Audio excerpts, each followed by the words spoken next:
you all once again to this month's Wildlife for Lunch webinar. Today's webinar is on considerations for white-tailed deer management in Texas, presented by Dr. Randy D. Young of the Caesar Kleberg Wildlife Research Institute. Today's webinar is made possible through funding provided by the San Antonio Livestock Exposition Incorporated, and it's hosted by the Texas Wildlife Association and Texas A&M AgriLife Extension. With that, Randy, I will pass the controls over to you, and you should be good to go. Great. Thank you, Clint, and thanks everybody for joining. We're really glad to partner with TWA and getting some of the results of research and studying wildlife out to managers.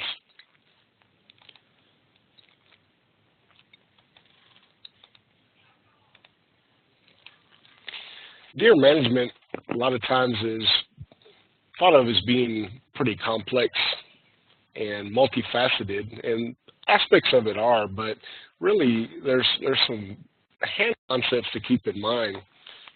First and most importantly is just having very clear goals, and having goals that can be translated into management. A lot of times the goals that we hear are things like, we want to have more big deer. Well, what's a big deer to one person may not be a big deer to another person. So having some very specific goals about the age and the antler size and productivity of populations can really help design management. Secondly is just getting an idea of the deer population. Roughly how many deer are there, how many bucks, does, how many adults, and how many young deer. Nutrition, just cannot understate the importance of nutrition. And we're talking about everything from vegetation, habitat, water, and in many cases, in a lot of the South Texas region, shade is very important as well. And then all of these things go together to kind of dictate what can be harvested from a managed population. And this is kind of a general outline of what I'll be talking about today. So for monitoring population size, things like counting deer, doing some sort of survey, some of in addition just to the size of the population, the composition is also very important to management. And the things that we're really interested in are things like number of fawns per doe, or the Fawn-Doe ratio, which this is an index of how good reproduction is being realized. The buck age structure is another important aspect to many people because they're focusing a lot on adult bucks, and so the more adult bucks, the more bucks that survive to become adults, the more of those really desirable individuals will be present. And then a lot of things revolve around the buck-doe ratio as well, and we'll talk about each one of these in turn. One thing that is really particular to maybe the South and Central Texas region is that there's a very big difference between populations that are managed really intensively with supplemental nutrition and populations that are not. So in terms of population size, a lot of South Texas and some of the more arid regions, if they're not being heavily supplemented with nutrition, I mean, essentially doe harvest may not even be necessary. Buck harvest may have to be adjusted a little bit just because a lot of the times the environment exerts a stronger influence over the population trends than any other management technique. However, if ranches that have been providing supplemental nutrition, you can get the deer population built up to a level that it may become necessary to harvest does, but it also may mean that the population is productive enough where the harvest of bucks could be increased. So a lot of these are just going to have to be adjusted on a case-by-case basis.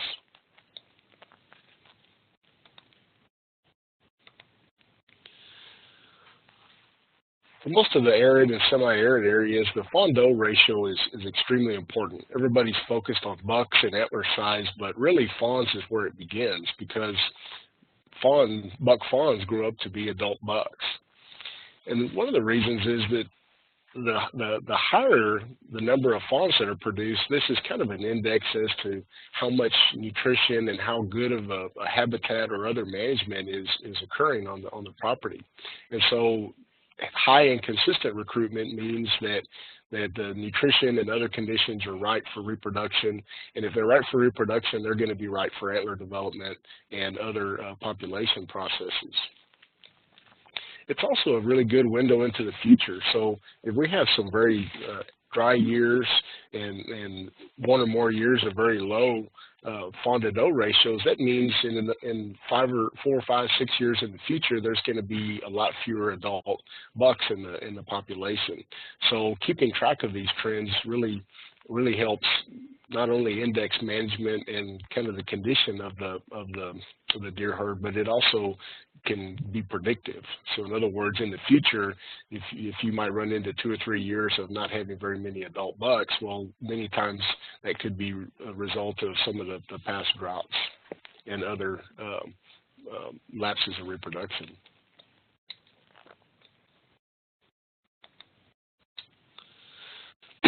This is an example of how fawn to doe ratios might vary on some unsupplemented South Texas areas. You can see a trend of about 2 decades or so, and you have some very drastic year-to-year changes. Going from maybe near zero fawns per 100 does all the way up to 80 or 90 fawns per 100 does. And almost always these extremes are associated with rainfall in the late spring and summer. And so if there's a wet spring and a wet early summer, it tend to be a lot higher fawn doe ratios. And if you're in really bad droughts, you might drop down to seeing essentially no fawns survive. So it can be a pretty volatile year to year, and one really important reason to keep track of this information.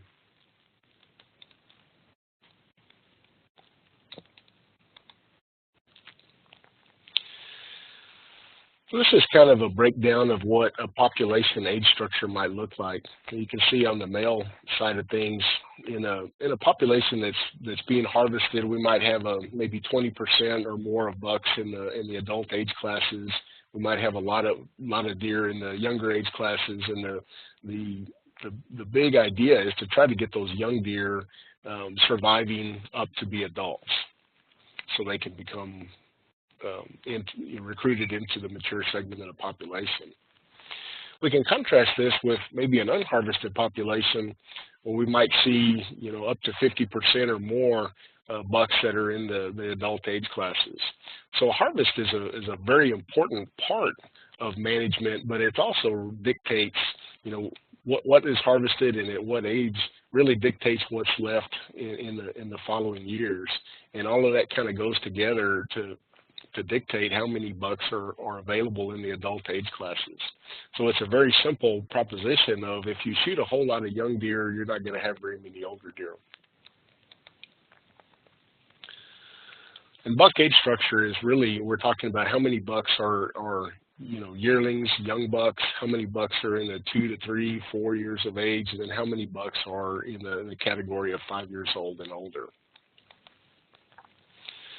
So if almost all the bucks are in the 1 to 2 or 3 years of age and there's no older bucks, this is a big indication that harvest has probably been pretty heavy either currently or in the near past. So either on the property itself or the neighbors surrounding it may be harvesting a lot heavier or too heavy to be able to allow enough bucks into the adult age classes. So for managing for adult bucks, ideally we'd like to see about 30 or 40% of the bucks in the adult age classes, 5 years old and older. But this doesn't always go for does, and we don't always think about doe age classes, but having the more does that are in the adult age classes can be a good thing because they tend to be a lot better at producing fawns. Some of our research in South Texas has shown that the does that are first-time mothers very rarely raise any fawns, and so most of the fawns are being raised by does that are 3 years old and older. And finally, just the easiest way to get bigger antlers on bucks is just to let them get older. I mean, it's a very simple and intuitive process, but sometimes it's hard to wait another year or two. What you're seeing in this graph is essentially the average gross Boone and Crockett score by age class for bucks in South Texas. So this is a result of capturing many thousands of deer over a couple of decades by helicopter and net gun and aging and measuring the deer. So we have yearling, 2 years old, 3 years old, and all the way up to 7 and 8 years old. And you can see that a lot of the young deer will grow pretty rapidly, and then they'll kind of plateau off between 5 and 7 or 8 years of age. So most of the antler development is actually taking place, the biggest jump in antler size takes place between 1 to 2 years of age. On the average, yearling bucks will add about 40 inches of gross Boone and Crockett score between 1 and 2 years of age, and about 25 inches between 2 and 3, 20 inches between 3 and 4. So the biggest jumps in antler score that bucks are going to make is going to be young bucks. And so sometimes looking at yearling or 2-year-old bucks, it can pay to wait, because many of them have the potential to be pretty respectable in terms of antler size. Buck to doe ratio is one aspect of surveys that is probably, it may easily be one of the most overrated metrics that are in deer management. If we have an unharvested or very lightly harvested areas, it's pretty common for them to range between 1 to 1.5 does per buck, or 1 to 2, 1 to 2.5, something like that. Not uncommon for a range in there on unharvested or lightly harvested areas. So if there's 4, 5, or 6 or more does for every buck, then this kind of indicates there may be a problem, depending on what the goals are, of course, but it is probably going to be a function of heavier harvest. Now, a lot of people will look at this and say, wow, we have about 5 does for every buck. Maybe we need to remove some does. Well, you really have to look at the root of the problem, and is it having too many does, or is it having too few bucks? And most of the time, it's going to be having too few bucks.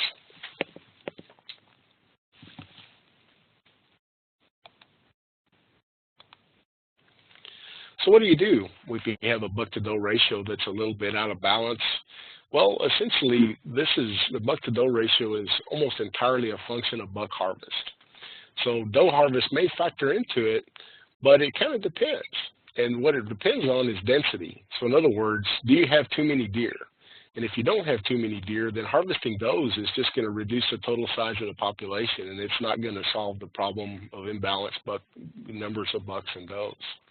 A lot of times, if they're going to be managing for adult bucks, somewhere in the range of 1 to 2 does per every buck is just fine, and will work well for a lot of situations. So imbalances in buck to doe ratio are almost always due to buck harvest, and that's really where some of the first attention should be paid. And then removing does only if the population is relatively high. So doe harvest is really going to depend on population size relative to your goals. And some of the unsupplemented places in South Texas may not require much of a harvest. Some of the ones that are pretty intensively nutritionally supplemented may have to have a lot higher harvest rate. So one thing that we recommend for South Texas, where the rut is in early to mid-December, is that doe harvest shouldn't take place until after Thanksgiving, mainly because some of the fawns are still with the does, and they're still getting some nutrition and milk from the doe. And so if you're harvesting them in the 1st of October in our region, this might be a little bit too early. And so they can really benefit by spending that extra month and a half with the doe. This might differ a little bit depending on the timing of the rut and what time the fawns are born in different parts of Texas. But for us, where our rut is in, let's say, mid-December for a lot of South Texas, probably after Thanksgiving is going to give those fawns the best chance to survive if their mama gets harvested. If you want to take it a step further, maybe focus on those that don't have a fawn with them that year. But if there's too many does, then the biggest thing is just to get the population down any way you can. For bucks, we tend to manage more as individuals. we don't manage it as much on a population level. And so we're going to be focusing more on not just total numbers, but also the age and the antler size of those individuals. So if your goal is to produce some adult bucks, it's really going to affect whether or not you're going to want to harvest some of the younger bucks. Because again, if you harvest young bucks, you're going to have a lot fewer older bucks. So what to do? Well, it kind of depends. Depends on what the role is of having some of these, let's say, modest or average kind of adult bucks. I mean, if those are really important for family, friends, or clients, then the more of the young bucks with smaller antlers that are removed, then there's going to be fewer of those adult bucks around. Some of our research recently is indicating that some of the culling applications may not have a very big effect on improving genetics for antler development in most cases for wild deer. Culling does have an important role in removing some of the maybe individuals that are undesirable, giving more resources available to the ones you want to invest in. So all this is going to depend on essentially what the role of adult and younger bucks are in the management program.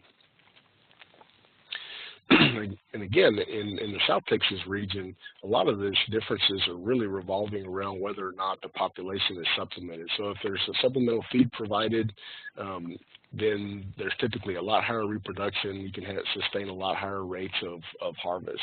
If there's no supplement, then maybe you need to be a little bit more conservative depending on what the recruitment is. Most of the time when people talk border issues, they're thinking things along the rear ground border, but in this case, border issues are really going to be fences between ranches. And so depending on what the neighbors are doing and how big a property size and everything there are, some of the neighbors can have a really big influence on the deer population in the entire region. And this is just for the simple fact that deer don't use the landscape like people do. And so, adult does may have a home range of anywhere between 200 and 500 acres. Some of the yearling bucks might be up to a couple thousand acres, and mature bucks as well. The other thing to recall is that between 1 to 2 years of age, over 80% of these yearling bucks are going to take off and essentially move somewhere else. And we call this behavior dispersal. But essentially, it's aimed at reducing the chances for inbreeding. So they might go anywhere from 2 or 3 miles up to 15 or 20 miles and set up a new home range somewhere else. And so unless you have an extremely large ranch, most of the young bucks that were born on a certain property are going to leave, and then hopefully you'll get some exchange from the surrounding areas. But obviously differences in harvest management between properties can have a big effect on how many bucks are leaving and also coming back into the ranch. So one real simple solution to this problem has been around for a long time, and it's just to build a game fence. But that's not the only option. I mean, it's also, there's been some very successful cooperative management or other types of approaches that are able to affect deer management and deer harvest over very large areas. Some of the antler point restrictions have been popular for some of these regions, and as well as forming management cooperatives for neighboring properties with similar goals. So habitat management in much of Texas is going to boil down to vegetation and water. And vegetation provides cover, so hiding cover and also shade, but also food. And water is it's essentially a way to survive through some of our pretty severe South Texas summers. So availability of water can really affect how much deer eat. If they don't have a lot of access to water, they're not going to be eating as much. And if they're not eating as much, then they're not going to be growing as fast, and it might affect some of the both fawn production and also antler growth. In the summer, does really may have a big requirement for water because they're producing milk, trying to support fawns. And in a lot of our South Texas area, we don't really have any natural water sources, so this means water needs to be pumped or otherwise provided. standard kind of livestock provision of having a water sources spaced out about every mile or so works pretty good.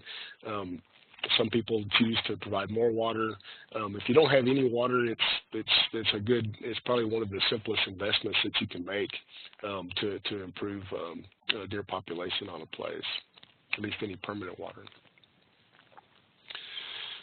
Habitat management for deer, there's a few simple principles to remember. One, obviously deer are very adaptable, so they can live in pretty low amounts of brush, do a lot better in thicker brush, but they can, live in as low as 20% or 80% plus brush. But the real key part of it is it's not just brush, but what kind of brush. And the deer are going to do a lot better the more diverse that the native vegetation is. So this really factors into brush management. So if you have a really good stands of native brush, you may want to think really carefully about doing any kind of management to it. I mean, the last thing you want to do is to remove a lot of this real diverse, kind of older brush community, because that might take many decades to regenerate, if it ever regenerates at the same level. Brush management can be an important part of a management for ranches in most parts of Texas, but in our area, in the South Texas area, you have to have some other considerations. The soil type can be very important, and whether or not there's some kind of introduced forage grasses. So a lot of these invasive or non-native grasses were introduced as livestock forage, and they work pretty good for that aspect, but they're not as good for wildlife management. So sometimes making a big soil disturbance is just going to, encourage encroachment of some of these non-native grasses. So any kind of actions that reduce brush diversity or that might promote invasion of other unwanted plants should be carefully considered. Mature brush height is also a consideration for shade. Shade can be really important during the summer, and so you don't want to be taking out, especially along any riparian areas or taller adult vegetation in the South Texas region. If you want to maintain some of the open areas, you might be able to do individual plant treatments and kind of target some of the removal of individual plants versus causing a lot of disturbance.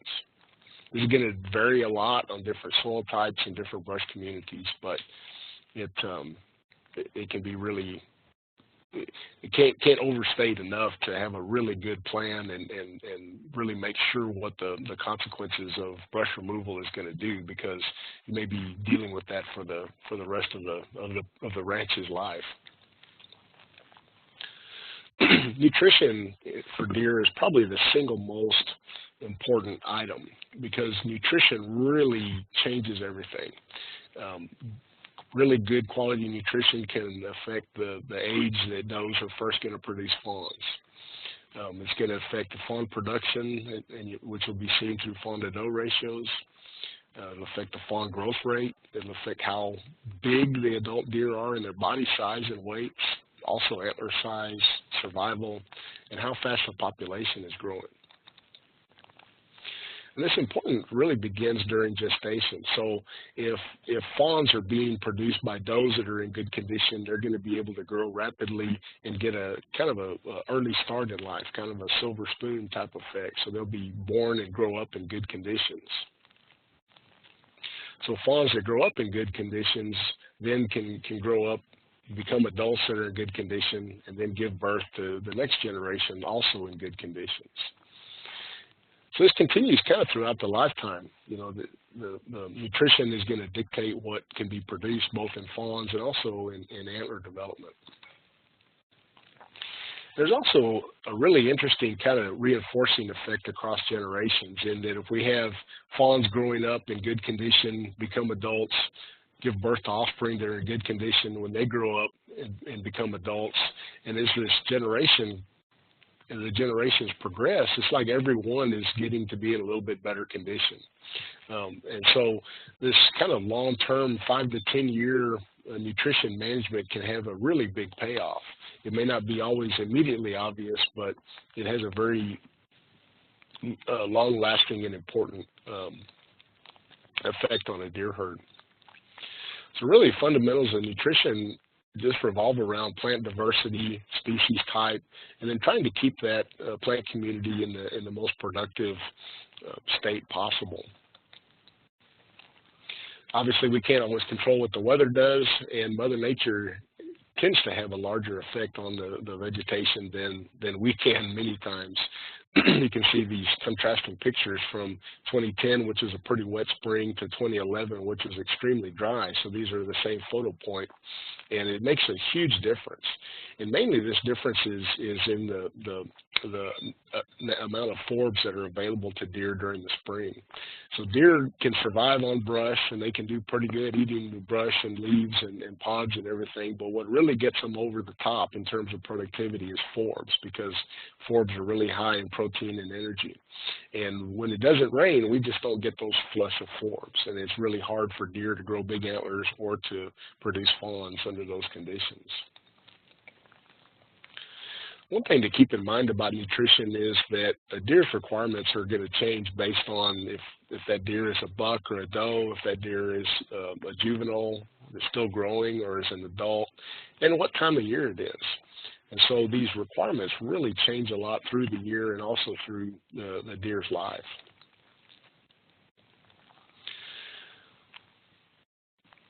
Deer are pretty good at getting along out in the wild, and they can really choose some of the diets to meet their requirements if they're given the opportunity.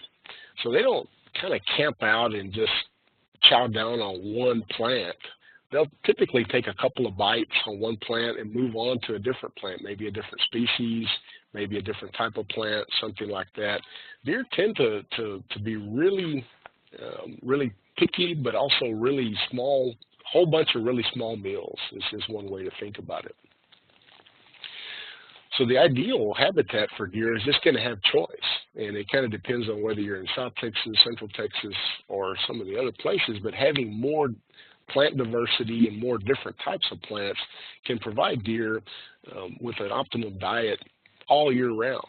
And so in the summer and fall, some of the mast and acorns and mesquite beans and prickly pear tunas can become hugely important because it's a big source of energy. The other times of the year, some of the forbs and new growth of browse can be really important in terms of protein and also energy. But the availability of these plants and their fruits changes throughout the year too. So what a deer eats one week is probably not going to be eating the same thing the next week because something else, whatever it was feeding on has grown to the point where it's not as palatable anymore, and they're going to switch to something that has fresh growth or a different type of fruit being produced or something like that. So their diets are really dynamic throughout the different weeks of a month, much less throughout the year.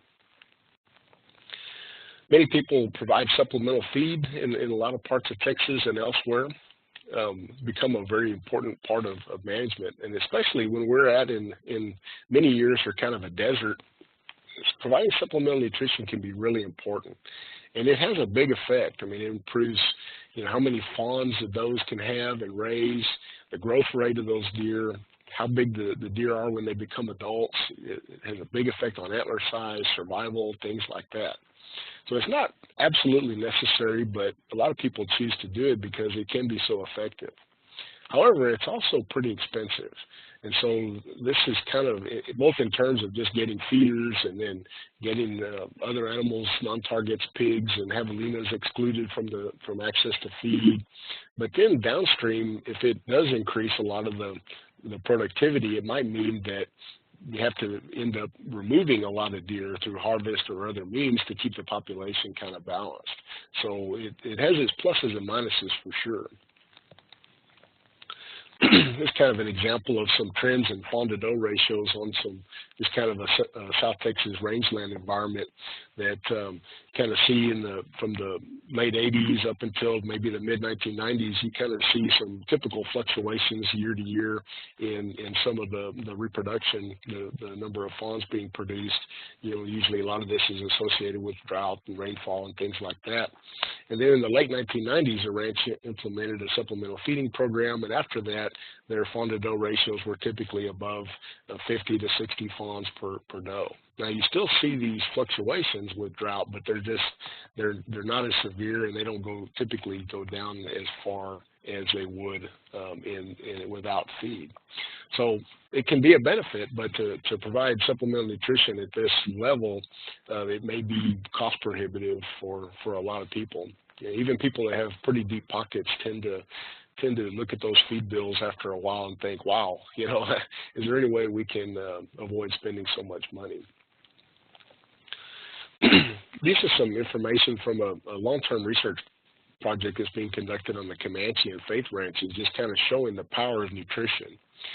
So without any supplemental feed, some of these deer populations on those ranches had, they averaged about 40 fawns per 100 does. With feed, you're up into the 70 fawns per 100 doe range. So a big jump in the fawns that are being produced, and also in the fawns that are surviving. So the ones that have access to feed typically have a lot better survival. Not only that, but they're much bigger. So yearling bucks that have access to supplemental feed are up to 50 pounds heavier than bucks that don't have access to it, and about over 20 pounds heavier for does. So this is a huge difference. I mean, think about this, that a lot of yearling bucks might weigh a little over 100 pounds on the hoof. So you can add 50 pounds of skeletal mass to them. That's a lot bigger frame and a lot bigger deer that potentially might grow a lot bigger antlers later on. Really affects the yearling antler size, so areas that are not supplemented, there's only about 8% that have over 3 antler points versus the supplemented areas. Over 65% had over 3 antler points as yearlings. And as adult bucks, there was about a 17-inch Boone and Crockett difference between the sites that had access to supplemental feed and the sites that didn't. So really important, really the importance of nutrition. Now this doesn't happen overnight. It takes 5 to 7 years or so for the full benefits of nutrition to be realized.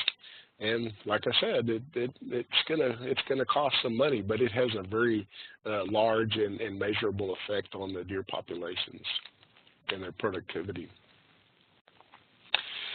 So the challenges are to provide enough feed. And a lot of times the infrastructure to get this going, you probably need a feeder per every 200 to 500 acres and provide, in other words, keep them full from about February until October to get the full benefits. Now you can still have some benefits of providing feed at a lot lower level of supplementing or only doing part of the year, but to get the full benefit, you need to have it available for most of the year and have enough feeders out there that most of the deer can access it. One of the challenges is to try to get feed available for does and for fawns, just because bucks tend to hog the time at the feeder, and it's harder for does and fawns to get in there. And also, if you have to fence out some of the areas to keep feral pigs or javelinas from getting access to the feed, it's harder for the fawns to get into the feed pen at all. One alternative that is not quite as palatable to some of the non-target animals is feeding cottonseed. It's got a high oil content. It also has pretty high protein levels. Price can be similar, but it's a little bit better in terms of being weather resistant. You don't need much in terms of a feeder. You just need kind of a little hoop of wire to pour some cottonseed in. There's some concern in that there's a compound in cottonseed called gossypol that can affect reproduction in some species like elk and red deer and some other grazing type animals. It doesn't seem to be as big of an effect on deer, but it's still something to keep an eye on. A lot of people have been pretty successful at feeding cottonseed, and it can be fed in conjunction with pellets and kind of give them some additional choices. And if you think it might be a problem, then you can kind of remove the cotton seed about 4 to 6 weeks before the rut begins. So, vegetation versus feed. What are some considerations? Well, feed is good, and it can provide an easy source of energy and protein. You'll commonly hear people say, well, we're feeding protein pellets, and the focus is all on the protein. But this is kind of a livestock mentality. So a grazing animal, grass doesn't contain a lot of protein, and so if you supplement a grazing animal with protein, they can do really good. But a deer's natural diet, they don't eat very much grass. They eat a lot of browse and forbs that are higher in protein. And also they're physically smaller, so they're not as good at digesting some of the fiber. So for a deer, they're probably getting a lot out of the energy. And so it provides a really good, quick source of energy for those deer to be able to increase their productivity. Vegetation is still important, though, because even if you're providing feed, not all deer have access to feed, and it doesn't provide 100% of their diet. And it's not perfect. There's a lot of other things that are in native vegetation that can be important to deer. So this is some examples of adult bucks and does at different times of the year, summer and winter, on 3 South Texas ranches. And we can see that there's not 100% of deer getting access to feed. And in fact, on some ranches, sometimes less than 10 or 20% of deer can get access to feed. So this is a very important consideration when you're thinking about managing nutrition with feed. The native vegetation is going to be just as critical, and I think the best results will be happening when some nutritional supplement can be provided in really good native habitat as a backdrop. As far as the proportion of feed in deer diets, we use some analytical techniques to estimate the amount of a deer's total diet that might be feed on a supplemental fed place, and it might be anywhere from about 45% up to about 80%, just depending on the month of the year. And this is kind of an average across a bunch of different deer. So not all of the diet is going to be composed of feed. And it really is not all that palatable to deer. I mean, you kind of have to convince them to start eating it. And even the best mixed ration is not going to be completely balanced for every single animal, simply because the requirements are going to differ between bucks and does and fawns and young deer and by season and things like that. And typically we only have 1 or 2 feed formulations that we're feeding all year long. Finally, plants have a lot of chemicals other than just the protein and energy. I mean, there's a lot of, some of these browse plants especially are full of a whole bunch of secondary plant chemicals that in some cases can be toxic, but in other cases may have a role that we really don't understand fully yet. I mean, some of it might help them deal with parasites or change the microbial community and things like that. So again, another potential value for native vegetation.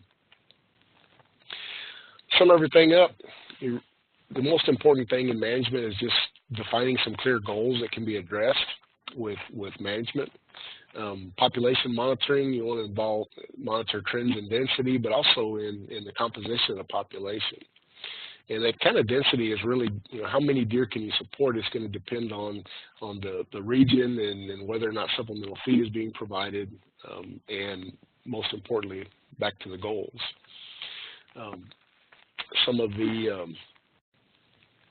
whether or not supplemental nutrition is being provided is probably going to have a big effect on some of the reproduction and recruitment of fawns, and trying to get an idea of how consistent and how many fawns are being produced is going to be a real indicator of then what the harvest rates can be sustained on adult deer. Because if reproduction is consistently low or if it's highly variable, then you're going to need to be a lot more conservative in your harvest. On the other hand, if you have really high and consistent reproduction, then it may be a big chore to keep enough deer harvested to keep the population stable. the doe harvest in a lot of the South Texas or arid land region is really going to depend on the deer density. If the deer density or the number of deer is really low, you may not want to harvest does at all, and especially if there's no supplemental nutrition being provided. Buck harvest, again, it kind of comes back to reproduction. If fawn to doe ratios are consistently 50 fawns per 100 does or greater, then you have a lot greater leeway for harvesting. If they're lower or they're highly variable, then you may need to be a lot more conservative. Culling can be a pretty viable practice to remove, maybe the smaller, younger deer that maybe have a less chance of turning into desirable bucks, but that's going to depend on goals and recruitment and things like that. More of a numbers management.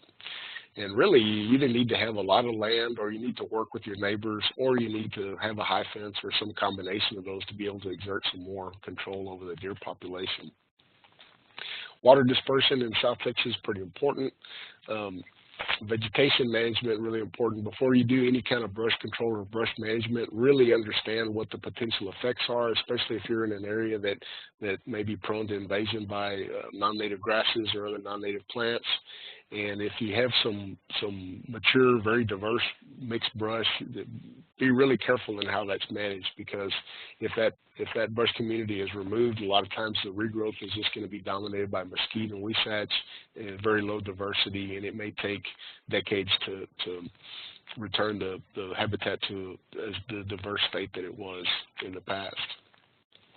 Native vegetation is really important, and maintaining that plant diversity in addition to other management is probably one of the most important facets of a management program. There's a lot of individuals that contributed ideas or data, including a lot of the people involved with the Comanche Faith research study, and also some studies we've got on the East Foundation properties in South Texas. And with that, I thank you for your attention. If I can answer any questions, Clint, please let me know. Thank you. Thanks, Randy. We do have some questions, and we still have some time, so I would encourage everybody to continue to ask questions if you have them, or if you think of them as we're getting to the ones we have. On slide 6, it talks about does and fawns. What do the two individual lines represent? That's a good question. I'll have to see what slide 6 is. You should be able to use the drop-down menu there and go all the way back up to the number. Okay. Yeah.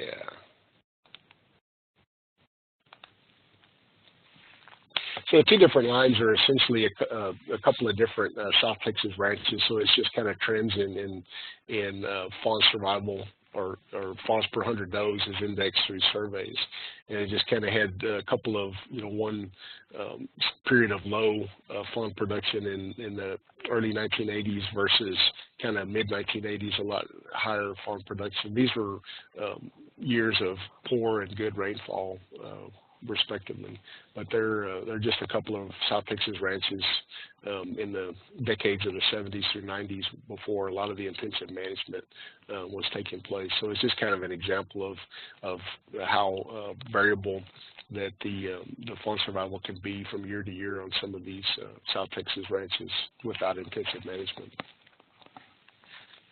Okay.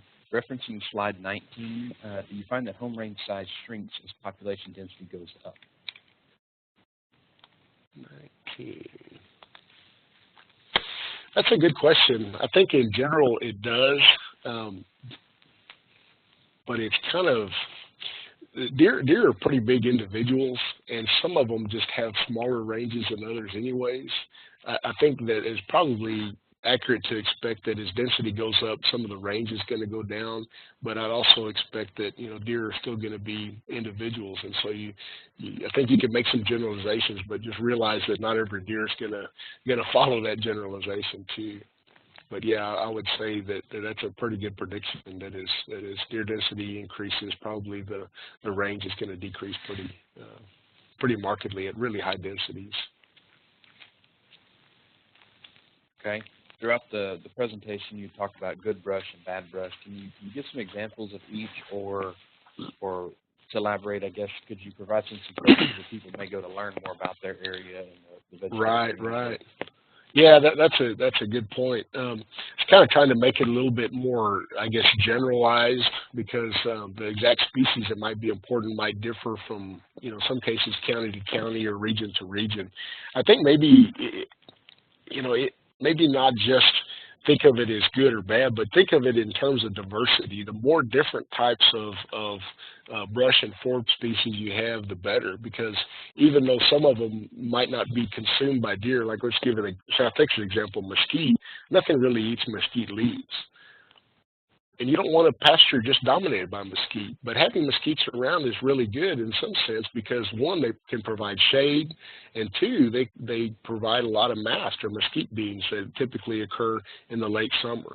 So just having more diversity around is important because outside of those few weeks or a month or so in the summer, mesquite might not be a very good plant for foraging on. So if you have a pasture dominated by one or two species, that means that the times of year that those species are useful to deer are very, maybe measured in the time span of weeks or days. And so having more options and more choices out there can mean that a deer can be using those different plants at different times of the year.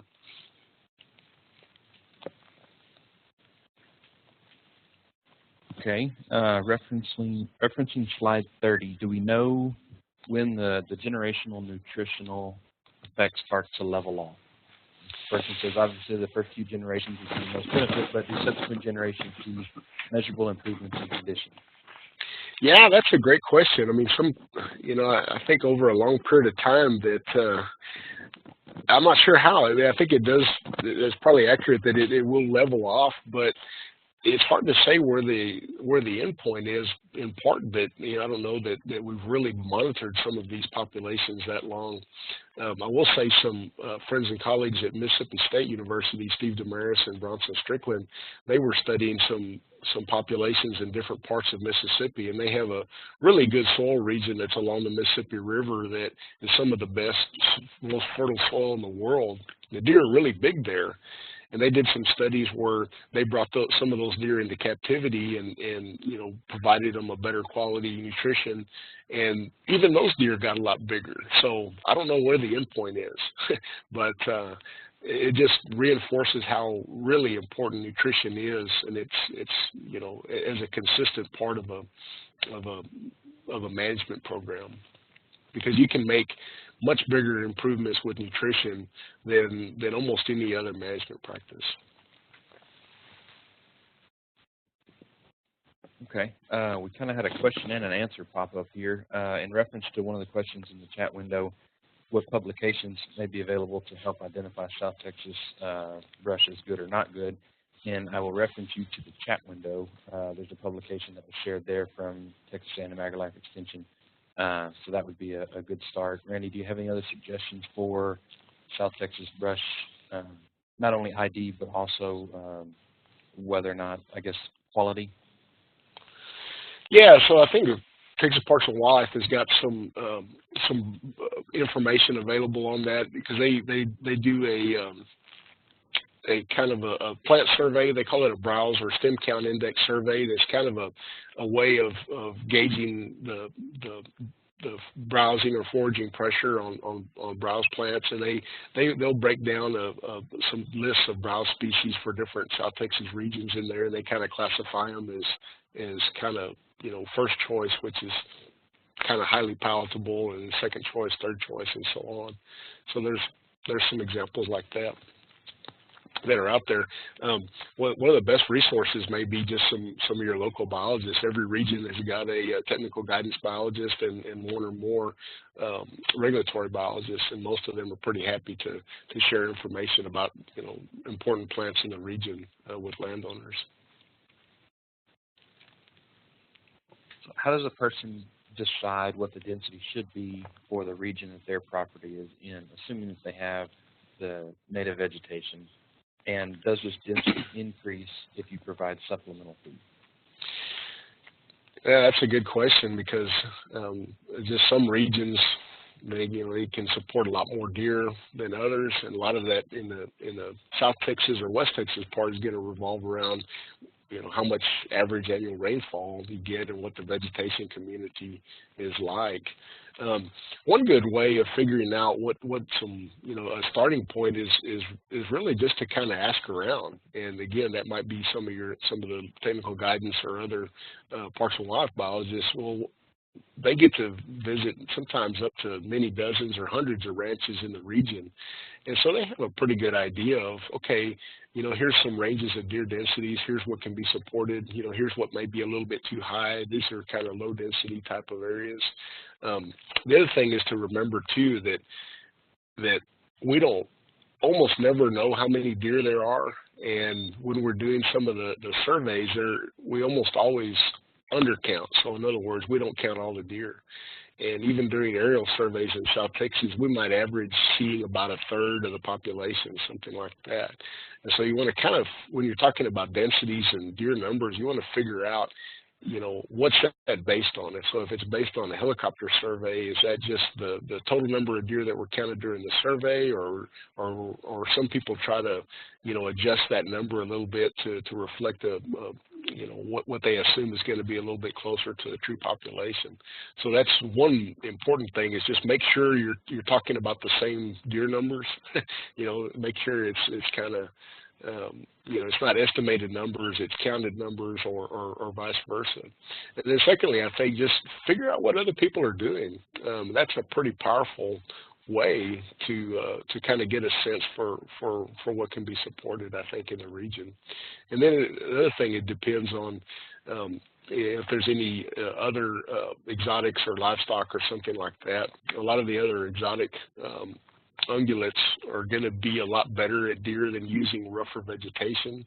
So if you really want to focus on white-tailed deer, having too many of some other animals that are overlapping with them in diet can really affect their performance. And then using that information along with fawn crops, existing buck-to-doe ratios, the other information that you gain, are there particular models used to establish what your harvest rate should be? Yeah, sometimes there's some pretty complicated models. We usually recommend use those with caution, because a lot of times they're based on information that is really, we can invest a lot of time and effort to count deer populations pretty accurately, but nobody does that for management purposes because it's not worth it. Because it would require a huge investment in marking deer and repeated surveys and things like that. So let's give an example for the South Texas region, that many people fly a single helicopter survey, and that's their population estimate for that year. Well, again, we see on the average about a third of the deer from aerial surveys, but that ranges from maybe 20 to about 60 or 70% if we did repeated surveys on that area. So those estimates are really crude. And so you want to be really careful trying to get too precise. I think we all have an accounting mentality where we want to put those numbers in a spreadsheet and say we saw this many, we took this many out, and we have this much carryover. But the fact of the matter is, a lot of times our information just isn't that precise. So if you use some of those, be pretty conservative. Otherwise, people have had pretty good luck over the years with a little bit of a conservative approach. Like, let's say if in the South Texas area, if the density and reproduction are good and consistent, then they might harvest 20 to 30% of the adult bucks per year that we're seeing on the helicopter survey per year, so uncorrected. Or if it's a really low density or unsupplemented population, that might be 10% or less than 20%. So a lot of it, that's kind of where some of the art of management comes in, is trying a few of these approaches and seeing what can be sustained on a population. I will say this, that if the fawn to doe ratios are consistently 50 fawns per 100 does and above, then you have a lot more leeway for error, because you just have so much reproduction replacing all the deer that we're taking out. And so you could probably afford to be harvest a lot heavier potentially, because there's a lot of replacements.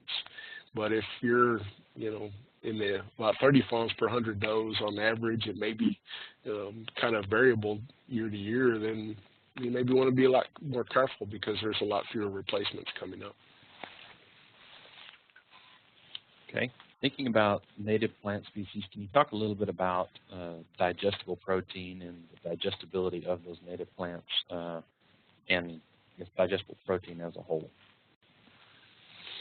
Yeah, I think there's a big focus on protein, obviously, because it is important for really important for growth of younger fawns and also for milk production.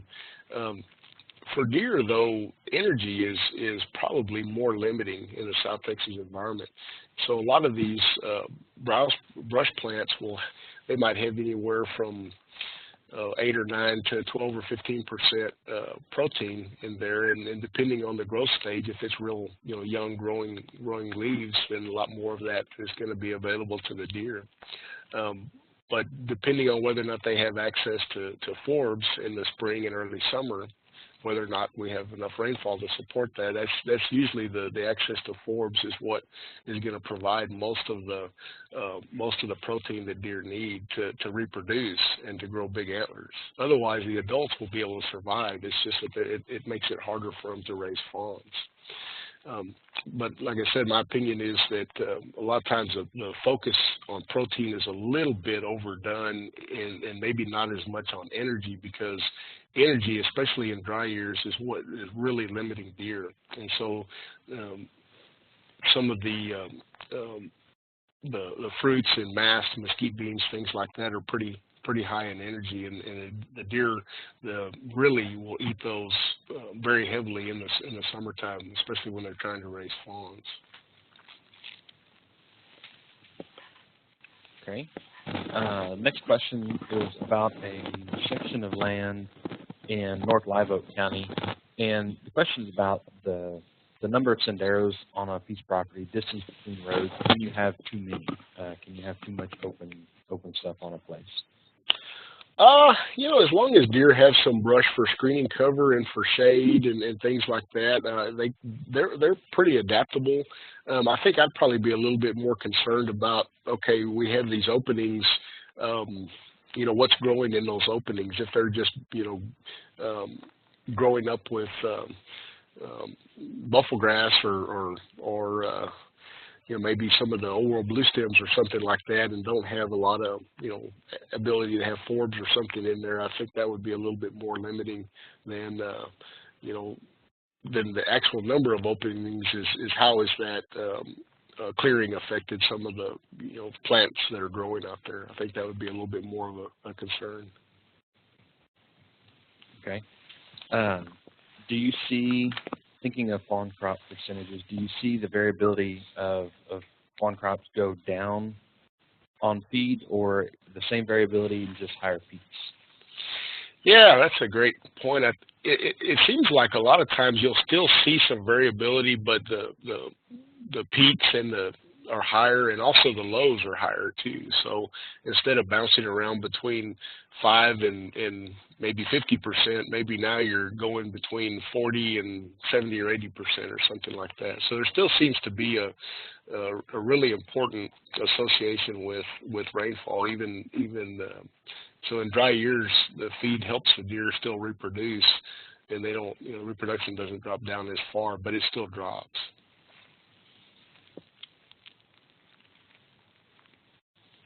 Okay, and then the last question I see here, do you have any sort of a recommendation for, as far as the deer blocks go? Some of them are mineral, some of them are sulfur mineral, some of them are pure salt. Do you have any recommendations on what may be better than the next? Yeah, I really don't. I couldn't really tell you for sure. A lot of times, some of the, if they're using it, then I guess that's, I guess it's worth putting it out then. In terms of the impact on what some of those minerals might be doing, I don't know that I've got a good handle on it. It probably does depend on the kind of the region that you're in. And some soil regions really aren't limited too much by minerals, and some others might be. So, I don't think there's a downside to putting it out, but as to how effective it might be, I really couldn't answer.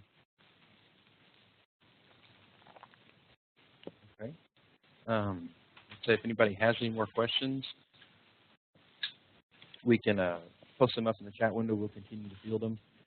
In the meantime, I'd like to share a few things. One is that I just posted a link for this webinar. You'll be able to view this and all the other archived webinars at the link provided there in the chat window. So you can go back. There's a lot of information, a lot of really good stuff here. And you'll be able to go back and listen to it again, write down some of that information, and access any of the other ones. In regards to deer, I know that there are several. I can't tell you exactly how many, but there are several deer presentations in there. And so if you click through all of our past webinars, you'll find some of the topics that are similar to this and can lead you along those same lines. I would also like to point out that if you stick around to the end, if you fill out the survey at the end, you'll be entered to win entered into a drawing to potentially win a Dove Hunt for 2 and a Yeti cooler. The Dove Hunt for 2 will be for the 2018 season in Hondo. So please fill out the post-event survey for that. And lastly, let me get back to the right screen here. I'd like to point out that our next webinar is going to be on November 16th, third Thursday of November, on maintaining pollinators while controlling invasive plants. That's going to be presented by Dr. Megan Clayton with Texas A&M AgriLife Extension. And I think that's all we have. Randy, do you have anything else before we sign off? I'm good. Thanks, everybody. Thank you very much for giving the presentation for us. Outstanding bit of information. And again, it will be archived for y'all's viewing here in the next week or so. So thanks again, Randy. I appreciate it, and we will see you all next time.